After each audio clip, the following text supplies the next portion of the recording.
Situation ऐसी थी कि मैं जिस दिन से ये हुआ है मैं उस दिन से अपने आप से पूछ रही हूँ कि मेरी गलती क्या थी। क्या अवैध झुग्गियों में जाकर रिपोर्टिंग करना गलत था? उन्होंने पूरी कोशिश की मेरा हौसला तोड़ने की, बट उनसे भी मैं कहना चाहूँगी कि हौसले अभी भी बुलंद है मेरे। हाँ, भले मुझे चोट लगी है बट हौसले बुलंद है, और फिर से मैं उसी जगह पे आके और धाकड़ तरीके से मैं रिपोर्टिंग करके आऊंगी। जिन लोगों ने मुझे उस दिन बताया था ना कि तुमने गलत किया है यहाँ पे आके, मैं उन्हीं को जाके बताऊंगी कि मैंने बहुत सही डिसीजन लिया था, और मैं इसको और अच्छे तरीके से दर्शकों को अपने दिखाऊंगी कि जो अवैध है वो किस तरीके से होता है, और अवैध में रहने वाले लोगों का जो तरीका है, बिहेवियर है, एक औरत के प्रति जो उनकी मानसिकता है वो कैसी है, मैं जरूर से जरूर दिखाऊंगी वहां जाके। दिल्ली सरकार मंत्री कपिल मिश्रा जी का बहुत धन्यवाद करना चाहूंगी। वो मुझसे मिलने आए, ऐसी टफ सिचुएशन में वो पत्रकारों के साथ खड़े रहे, जिसकी वजह से हमें एक हौसला मिला है कि नहीं, हमारे साथ कुछ होगा तो दिल्ली सरकार मंत्री में कोई है जो हमारे साथ खड़ा रहेगा। कम से कम सरकार हमारे साथ खड़ी है, अगर हमारे साथ कुछ गलत होता है तो उस पे वो एक्शन लेंगे। वो मुझसे मिलने आए, उन्होंने न्याय का पूरा आश्वासन दिया हमें। उन्होंने बोला हमसे कि जो भी सामाने गई है उसकी पूरी की पूरी रिकवरी करवाने की कोशिश करेंगे। कपिल मिश्रा जी ने देगा। अच्छा, एक बात बताओ, जब तुम हॉस्पिटल में थी तब किसी तरीके की किसी ने हेल्प करी? बहुत लोगों ने मदद करी। हमारे साथ अभय वर्मा जो हैं विधायक है, उनका लगातार फोन कॉल था। वो कपिल मिश्रा जी थे, उनका लगातार फोन कॉल था।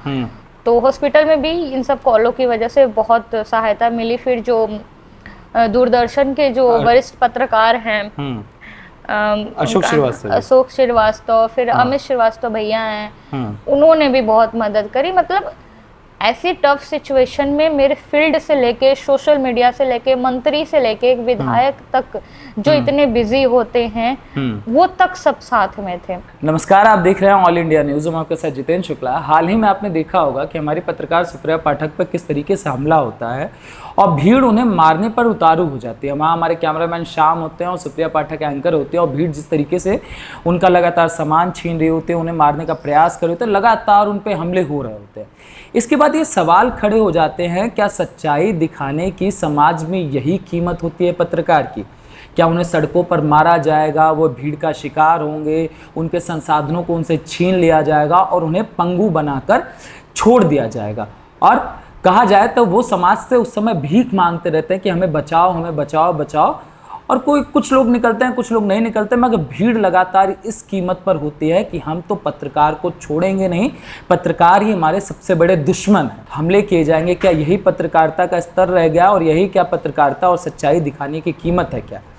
इसी पर जानेंगे। हमारे साथ सुप्रिया इस समय है और सुप्रिया से जानने का प्रयास करेंगे कि उस दिन क्या हुआ था, कैसे ये चीज़ें हुई और कैसे भीड़ इतनी उतारू हो गई कि इनकी जान पर आन पड़ी थी। ये एक दूसरे को बचाने की कोशिश कर रहे थे, और भीड़ का जो स्तर था वो देखने लायक था कि एक महिला पत्रकार पर जिस तरीके से मारने पर वो उतारू थे, ये समाज का एक चेहरा दिखाता है कि समाज किस स्तर पर गंदा हो चुका है, और पत्रकारों को लेकर दिमाग में जो गंदगी भरी जा रही है। लगातार आप सोशल मीडिया पे देख रहे होंगे कि नेता हो या झुग्गी में बैठा हुआ अवैध व्यक्ति हो या इस देश में बैठा हुआ अवैध नागरिक हो, हर किसी का इस समय दुश्मन जो है वो पत्रकार ही बन चुका है। तो जानेंगे, हमारे साथ सुप्रिया है, सुप्रिया से जानेंगे उस दिन सारी चीजें हुई क्या थी, और ये चीजें आम नहीं है। सुप्रिया, जो उस दिन हुआ, हमने भी वो वीडियो देखी, किस तरीके से भीड़ उतारू थे तुम्हारे ऊपर, किस तरीके से वो मार पीट रहे थे। वो तो मिड ऑफ सेक्शन है पूरे, मतलब जो इंसिडेंट तुम्हारे साथ हुआ, शुरू से तुम बताओ, मतलब हुआ क्या था उस समय?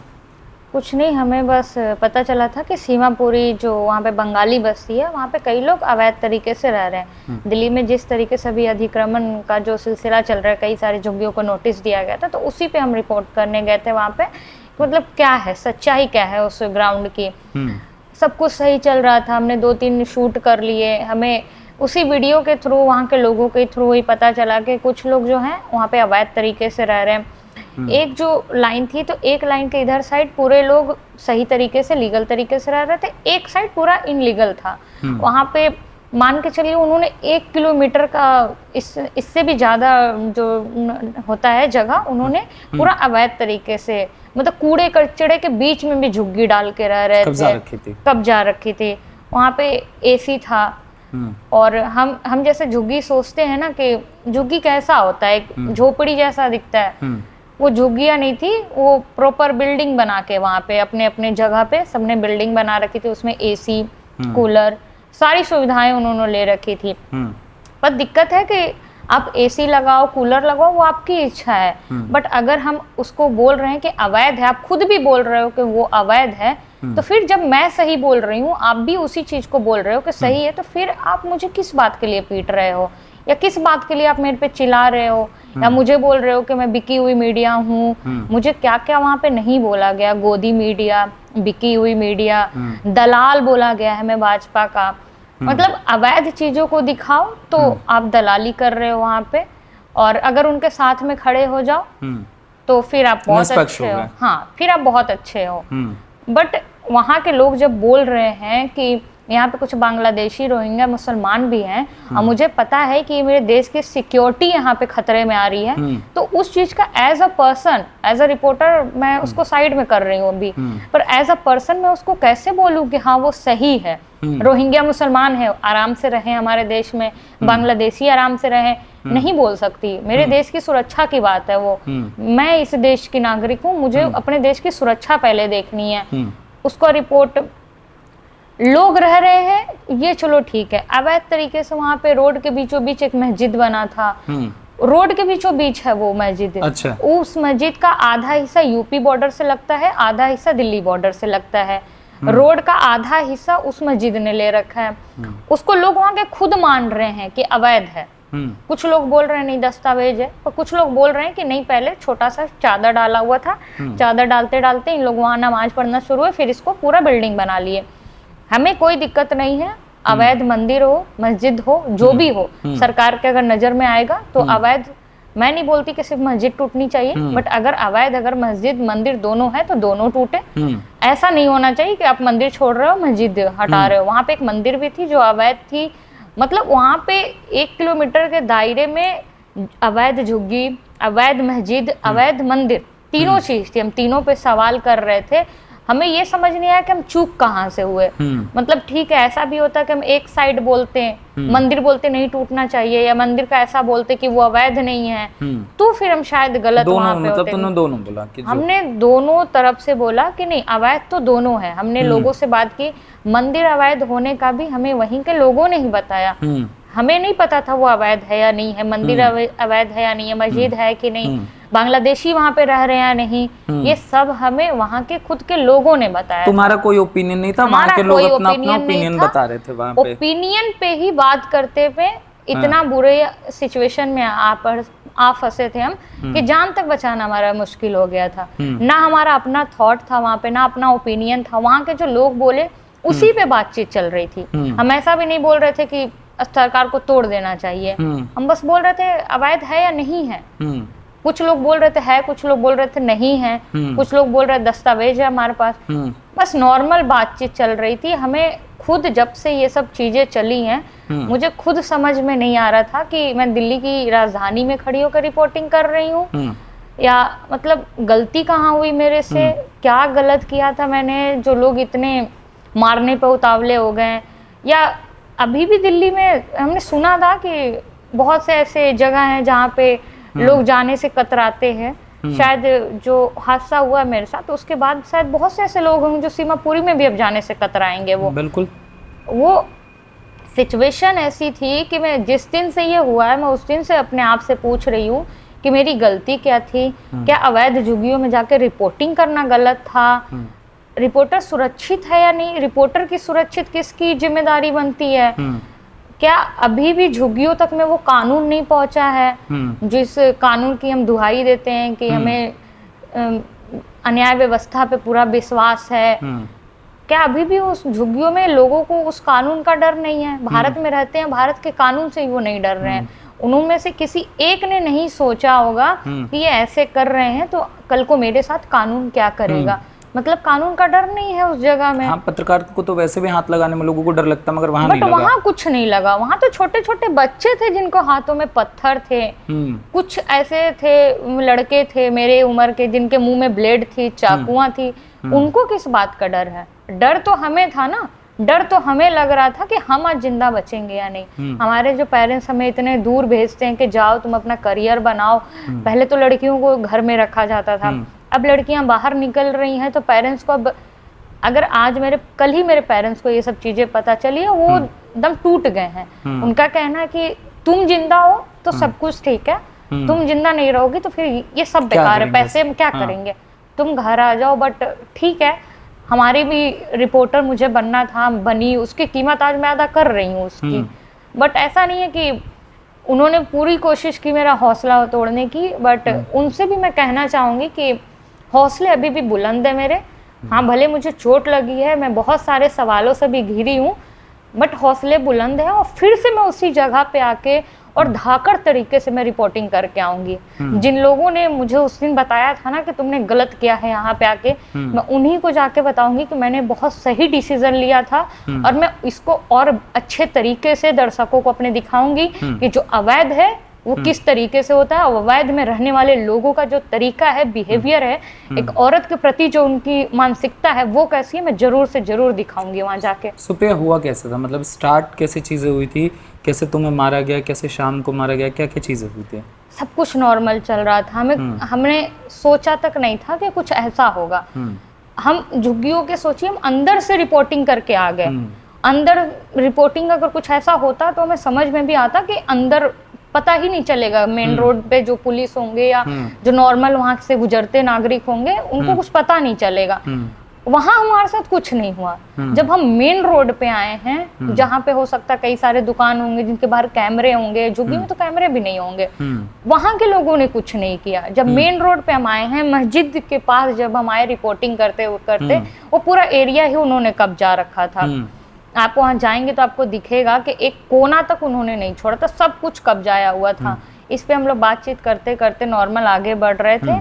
पहले एक बच्चे ने मेरा बाल खींचा तो इसका हम लोगों ने विरोध किया। मैंने बोला उनसे, मतलब क्या महिला हूँ मैं, आपको दिख नहीं रहा है, आपकी क्या मानसिकता है, आप क्यों मेरे बाल खींच रहे हैं, बदतमीजी क्यों कर रहे हैं? अगर मैं आपसे आराम से इज्जत से अगर पेश आ रही हूँ तो मुझे भी वो सेम इज्जत मिलनी चाहिए। मैं आपको आप कर रही हूँ, आप मुझे तू करके बात करेंगे तो वही फिर मेरी सेल्फ रिस्पेक्ट पे एक सवाल उठेगा कि मैं जब इज्जत दे रही हूँ सामने वाले को तो मुझे इज्जत वो क्यों नहीं मिल रही है।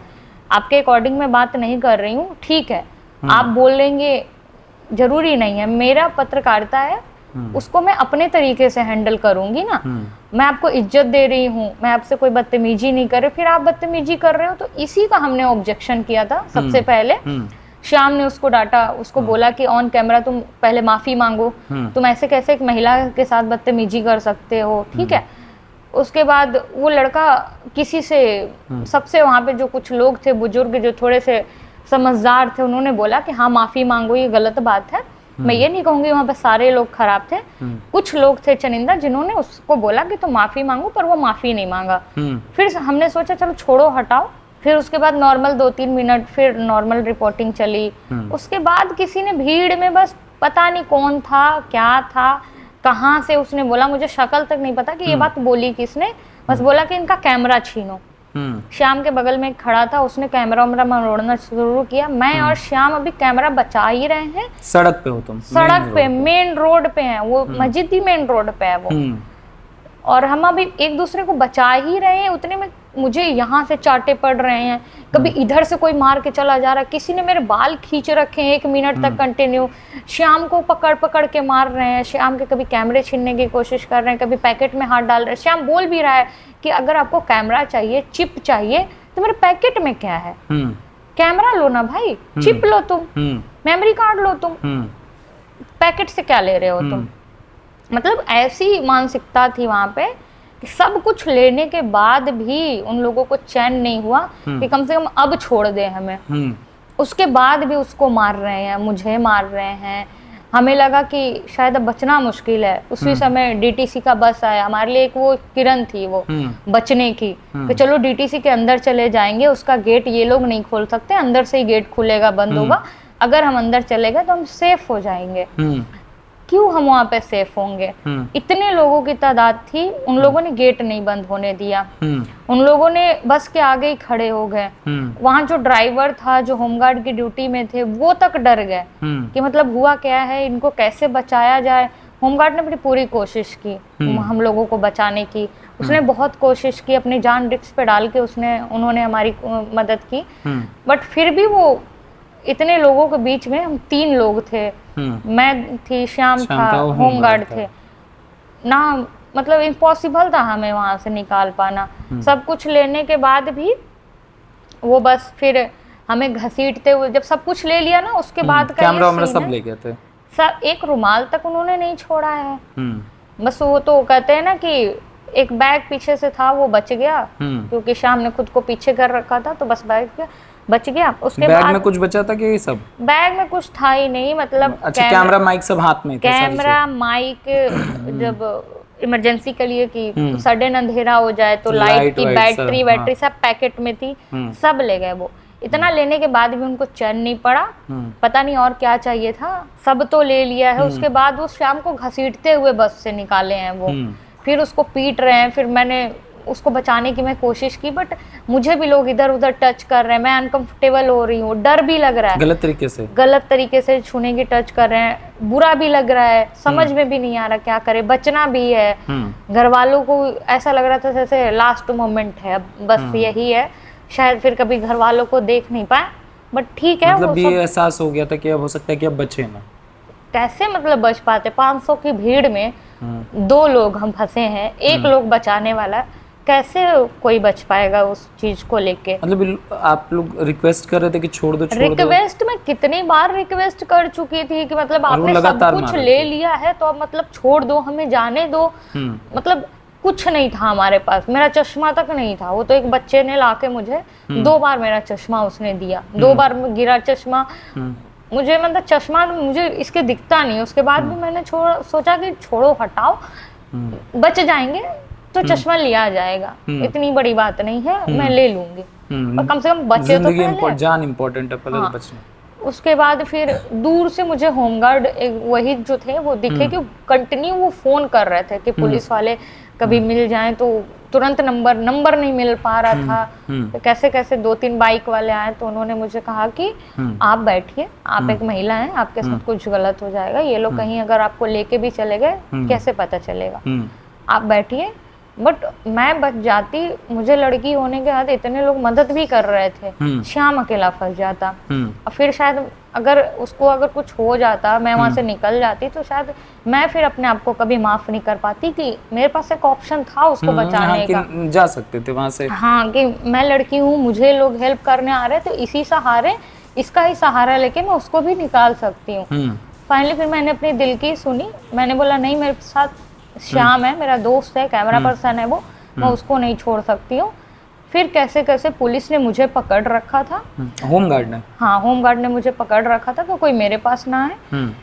फिर श्याम की और मेरी नजर गई, उसको तो लगभग 30 लोगों ने ऐसे घेर के मार रहे थे, हाथ पैर दोनों, जिससे हाथ पैर दोनों, औरतें ने उसको ज्यादा मारा है। अच्छा, हमारे ना औरतों से ना कोई सवाल जवाब ना कुछ। उसके बाद पता नहीं औरतों को किस बात से नफरत था, रिपोर्टिंग कर रहे थे नॉर्मल, कोई नफरत तो फैला नहीं रहे थे, कोई हिंदू मुस्लिम मंदिर मस्जिद तो हम कर नहीं रहे थे कि ये तो बोल नहीं रहे थे कि आप बांग्लादेशी हो या पाकिस्तान से आए हो। नॉर्मल रिपोर्टिंग में इतना नफरत, किस बात का नफरत उनके मन में भरा था, ये तो मुझे अभी तक समझ नहीं आया।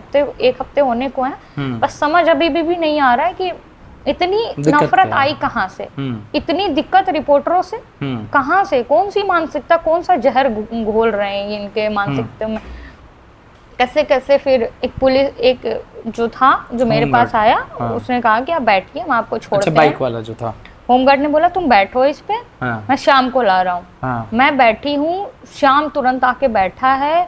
उसके बाद भी मैं बोल रही हूँ, वो जाने ही नहीं देना चाह रहे थे हमें, मतलब बाइक पे सब सामान ले लियो भैया, बाइक पे बैठ के अगर हम जा रहे हैं तो उनको क्या दिक्कत है। उसके बाद श्याम के जो पीछे एक बैग बस बचा था, जो खाली बैग था, उसको उन लोगों ने पकड़ के खींचा, जिस वजह से बाइक अनबैलेंस हुआ और वो गिर गया। जो हमें बचा के निकाल रहा था उसके, मेरे वाला जो था, हाँ, श्याम के, हम तीनों के पैर में चोट आई, मेरा तो फ्रैक्चर हुआ, श्याम के भी कुछ पैर में दिक्कत आई, उनको भी आई। उसके बाद फिर से श्याम को घसीट के ले गए ये लोग, फिर से। पर मुझे तो होमगार्ड ने वो जो गिरे हुए, अच्छा गिरे हुए थे, गिरे हुए में वो खींचते हुए ले गए, गिरे हुए में वो खींचते हुए ले गए हैं श्याम इस हद तक मतलब वो लोग गिर गए इस हद तक मतलब इतनी भी शर्म नहीं थी उनमें कि अब तो सब कुछ ले लिया, जिसके लिए तुमने बवाल किया, जिसके लिए तुम इतने हो गए कि हमें कैमरा चाहिए, रिकॉर्डिंग में कुछ नहीं था, बस लोग से बातचीत थी, वो जो अवैध चीजों को लेके जो खुलासा किए थे वो था। हाँ। इतने में तुमको माइक चाहिए था भैया, तुम जान के पीछे कैसे पड़ गए हो? मतलब जान की उनकी नजरों में कोई कीमत नहीं है। भीड़ का नाम देके, भीड़ की कोई शक्ल नहीं होती, चेहरा नहीं होता, तो मतलब मार दो किसी को। ये कौन से लोकतंत्र में हम जी रहे हैं कि रिपोर्टर ही सुरक्षित नहीं है, जिसका काम ही है सच्चाई दिखाना, लोगों को सच्चाई से रूबरू कराना, वही सुरक्षित नहीं है। उसके बाद फिर कैसे तैसे 2 स्कूटी रुकी, होमगार्ड वाले भैया फिर से उसको खींच के ले आए, लगातार वो थे हेल्प के लिए, वो फिर से शाम को उस भीड़ से निकाल के ले आए। फिर वहां पे एक स्कूटी ने बोला आप जल्दी बैठिए, दोनों बैठे, उसके पीछे एक और स्कूटी लगी कि कोई पीछे ना उस स्कूटी के दौड़ पाए। तब वो सीधे जाके हमें थाने में रोका है, तब जाके हमें लगा, हमें जान में जान आई कि चलो ठीक है, इतना कुछ होने के बाद भी हम बचे हैं, काफी है। बट हमें था कि कार्रवाई होनी चाहिए, ऐसा ना हो कि आज हमारे साथ हो रहा है, कल हमारे किसी और पत्रकार के साथ हो, क्योंकि ऐसे होगा तो कौन पेरेंट्स चाहेंगे कि हमारे बच्चे पत्रकार बने। मेरे पेरेंट्स तो आज भी बोल रहे हैं घर आओ तुम। हाँ सही बात है, कोई जरूरत डर नहीं जाते है। हैं, हम खुद डर गए थे उन तस्वीरों को, जो भी देखेगा एक कहा जाएगा एक जिंदगी भर का तुम्हारे लिए ट्रोमा हो गया। जो मदद के लिए भी आ रहे थे ना कि अरे हम आपकी मदद करने आ रहे हैं, आप टेंशन मत लीजिए, वो भी आ रहे हैं मदद करने, और हाथ पकड़ रहे हैं, 2-3 झापड़ लगा के चले जा रहे हैं। अच्छा, ये जो बस बाइक वाले थे जिन्होंने हमारी मदद की, असल में आप बोल रहे थे पत्थर भी थे, पत्थरों से भी अटैक हुआ था? बाइक पे स्कूटी पे बैठने के बाद भी पत्थर चले थे। जो हमारी मदद के लिए पीछे का स्कूटी लगा था उनको सर पे लगी है पत्थर, उनको भी चोट आई है, बाइक वाला जो व्यक्ति है उनको भी चोट आई है, मतलब जो होमगार्ड थे उनको भी चोट आई थी? नहीं, उनको पता नहीं उनको आई, क्योंकि उनसे दोबारा मेरी बातचीत नहीं हुई है। अच्छा। जो हमें पुलिस स्टेशन लेके गए उन दोनों से कंटिन्यू मैं टच में थी, और उन लोगों ने ही मुझे बताया कि हमें भी चोट वोट आई है। अरे जो नॉर्मल आ रहे हैं, थोड़ा बहुत हिम्मत करके आ रहे हैं ना, उनको भी तुरंत मुंह से ब्लेड निकाल के, चक्कू छुरी दिखा के, पत्थर दिखा के उनको भी धमका रहे हैं। वो तो कैसे कैसे 2-3 लोग थे जो हिम्मत करके आगे आए। एक तरीके से देखा जाए तो उन्होंने भी अपनी जान को रिस्क में ही डाल के हमारी मदद के लिए आगे आए थे। और मतलब बहुत बेकार दृश्य था वो। अगर वो झुग्गी के अंदर होता तब तो हमारा शायद बचना भी मुश्किल होता। मेन रोड था तो कुछ लोग जो गुजर रहे थे उनको तरस आ गया। अंदर तो पूरी भीड़ कुछ भी कर सकती थी, कुछ भी कर सकती थी, गायब भी कर हो जाते तो किसी को पता नहीं चलता। और झुग्गियों को क्या ही मैं बताऊं, बहुत बेकार लोग थे। मैं अभी तक नहीं समझ पा रही हूँ इतनी नफरत रिपोर्टर से, इतना नफरत चैनलों से क्यों। अब तो हो ही गई है, तो सबसे हो। मगर एक बात मुझे बताओ, जब ये सारी चीजें हुई तो पुलिस का क्या रिएक्शन था? पुलिस ने किस तरीके से सहयोग किया भी कि नहीं? पुलिस का उतना बढ़िया मुझे नहीं लगता कि उतना बढ़िया सहयोग था शुरू में। बट हाँ, मैं दिल्ली सरकार मंत्री कपिल मिश्रा जी का बहुत धन्यवाद करना चाहूंगी।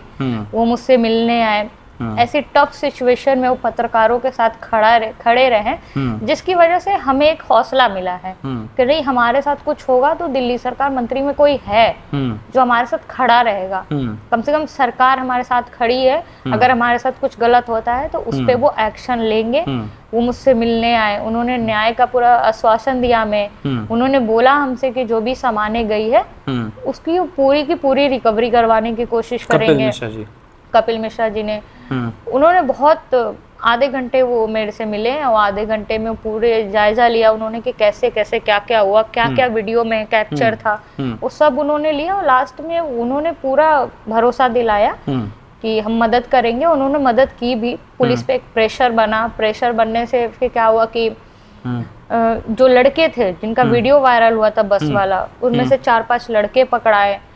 कुछ मेरा बैग रिकवर हुआ बट उसमें कुछ सामान नहीं था, कैमरा अभी बाकी है रिकवर होना। तो खाली बैग किस काम का है?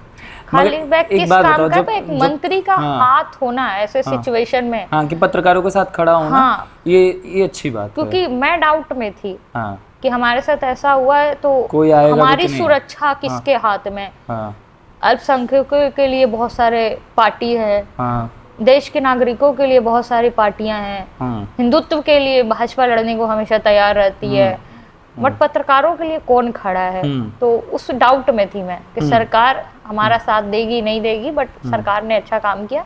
कपिल मिश्रा से मिलके मुझे एक फिर से वो हिम्मत आई कि नहीं कुछ गलत होगा तो कोई है मेरे साथ खड़ा, जो मतलब गलत सिचुएशन में मेरे साथ होगा और वो फिर हर परेशानी से निकल अब ग्राउंड पे जाने में अब डर नहीं लगता, जो डर बना दिया था वो डर खत्म। हाँ, वो डर खत्म हुआ कि कुछ गलत कोई करेगा तो उसकी वो सजा भुगतेगा। अच्छा एक बात बताओ, जब तुम हॉस्पिटल में थी तब किसी तरीके की किसी ने हेल्प करी? बहुत लोगों ने मदद करी। हमारे साथ अभय वर्मा जो है विधायक है, उनका लगातार फोन कॉल था। वो कपिल मिश्रा जी थे, उनका लगातार फोन कॉल था। तो हॉस्पिटल में भी इन सब कॉलों की वजह से बहुत सहायता मिली। फिर जो दूरदर्शन के जो वरिष्ठ पत्रकार हैं, अशोक श्रीवास्तव, फिर अमित श्रीवास्तव भैया हैं, उन्होंने भी बहुत मदद करी। मतलब ऐसी टफ सिचुएशन में मेरे फील्ड से लेके, सोशल मीडिया से लेके, मंत्री से लेके एक विधायक तक जो इतने बिजी होते हैं, वो तक सब साथ में थे। उन सभी का आशीर्वाद और बोल सकते हैं कि उनका दिया हुआ हौसला आश्वासन ही है जिसकी वजह से आज मैं फिर से बोल पा रही हूँ कि मेरे हौसले अभी भी बुलंद है। मैं रिपोर्टिंग नहीं छोड़ रही, मैं ऐसी जगहों पे और कवर करूंगी और ऐसे लोगों को एक्सपोज करके ही अब मैं लूंगी। और खास करके उस जगह के सीमा पूरी के मैं सभी लोगों को एक्सपोज करूंगी जिन्होंने भी ऐसी घटना की। उनका सोचने की मानसिकता में बदल के रहूंगी कि अगर आज के बाद अगर वो किसी रिपोर्टर का कॉलर भी पकड़ते हैं ना तो उसकी सजा उनको मिलेगी। हिम्मत अब आई है कि हिम्मत आई है क्योंकि लोग जब साथ होते हैं ना तब हिम्मत आती है। मैं अकेले हो जाता, कोई कुछ नहीं करता, एक पूछने वाला भी नहीं होता कि हॉस्पिटल में कैसे इलाज चल रहा है, क्या सामान गया, कुछ अन्याय। तो ये लगातार मतलब कांटेक्ट में थे जब तुम हॉस्पिटल में थे, मिलने आए मेरे से। मुझे बहुत अच्छा लगा और मुझे जो हिम्मत मिली है ना उसी के बल पे आज मैं फिर से रिपोर्टिंग करना चाह रही हूँ। अब तो कब तक का टाइम लगेगा वापस आने में? डॉक्टर ने कहा है कि 1.5 महीने कम से कम लगेंगे क्योंकि फ्रैक्चर हुआ है। और जिनकी देन है, मैं कोशिश होगी कि मैं जल्द से जल्द ठीक हूँ ताकि वहाँ मैं जा सकूँ एक बार और उन लोगों को मैं दिखा सकूँ कि जो आपने हौसले तोड़ने की कोशिश की है ना वो अभी भी मेरे बुलंद है। मैं तो दूसरे दिन ही जाती, अगर मेरे फ्रैक्चर वगैरह नहीं होते, हल्के मुल्के चोट होते, मैं दूसरे दिन ही वहाँ जाती, बट फ्रैक्चर है, मैं जा नहीं सकती। इस वजह से 1.5-2 महीने मुझे लगेंगे रिकवर होने में। रिकवर होंगी और जरूर मैं जाऊंगी वहाँ। तो ऑल इंडिया न्यूज़ के जो व्यूअर्स हैं उनको 1.5 महीने इंतजार करना पड़ेगा सुप्रिया पाठक का? इंतजार करना पड़ेगा। मैं अपने दर्शकों की भी बहुत ज़्यादा शुक्रगुजार हूँ। सोशल मीडिया पे कई लोग थे जो मेरे सपोर्ट में आए, उन्होंने ट्वीट किया। कई सारे चैनल्स थे जिन्होंने वहाँ जाके रिपोर्टिंग की जहाँ से मुझे मारा गया था, वहाँ पे जाके उन्होंने तगड़ी रिपोर्टिंग की है, लोगों से पूछे हैं कि गलत था। पर वहाँ के लोगों की मानसिकता अभी भी ऐसी है कि बोल रहे हैं मारा ही नहीं गया है। मैंने कुछ देख रही थी, मैं चैनल्स के कुछ वीडियोस देख रही थी, वो लोग बोल रहे थे मारा ही नहीं गया है। मगर मैंने देखा कि ऑप इंडिया सबसे पहले आया, उन्होंने कवर किया। तो कौन आया था ऑप इंडिया से? केशव भैया है, वो आए थे। उन्होंने मेरी सबसे पहले उन्होंने बाइट ली है। तो और पत्रकार जो जर्नलिस्ट कम्युनिटी से भी लोग आए थे मतलब सपोर्ट के लिए? सब बहुत लोग हॉस्पिटल में जिस शाम ये घटना घटी थी, हॉस्पिटल में लगभग सुबह 4 बजे मैं घर आई हूँ अपने। हॉस्पिटल की सिचुएशन अभी इतनी खराब चल रही है दिल्ली की, इस पे भी सरकार को गौर देने की जरूरत है। बाकी सब कुछ ठीक था। वहाँ पे मेरे कहाँ लेके गए थे मेडिकल के लिए? जीटीबी में। GTB hospital. वो तो लंदन वाला हॉस्पिटल था ना? नहीं, बिल्कुल लंदन वाला नहीं था। वहाँ पे ऐसे सिचुएशन थी कि कट लगे थे, तो कट तक उन्होंने उसका कुछ नहीं किया, सीधे बैंडेज बांध दिया। ये फिर सब कुछ ठीक था वहाँ पे। बट जो मेरे साथ के लोग हैं, जो फील्ड पे मेरे साथ रहते हैं, वो सब भी बहुत अच्छे थे। उन लोगों ने सबने साथ दिया है। वो रात को हॉस्पिटल में कम से कम 20-30 लोग आए थे। फिर कंटिन्यू वो मेरे घर आते हैं, विजिट करते हैं, हालचाल पूछते हैं। तो अच्छा लगता है कि ऐसे समय में हमारे जो लोग हैं फील्ड के, उनका भी हौसला बुलंद है और वो मेरे साथ खड़े हैं, जिससे मेरा हौसला डबल हो रहा है। चलिए सुप्रिया, बहुत बहुत धन्यवाद। 1.5 महीने बाद हम फिर ग्राउंड पे मिलते हैं आपसे। बिल्कुल। धन्यवाद।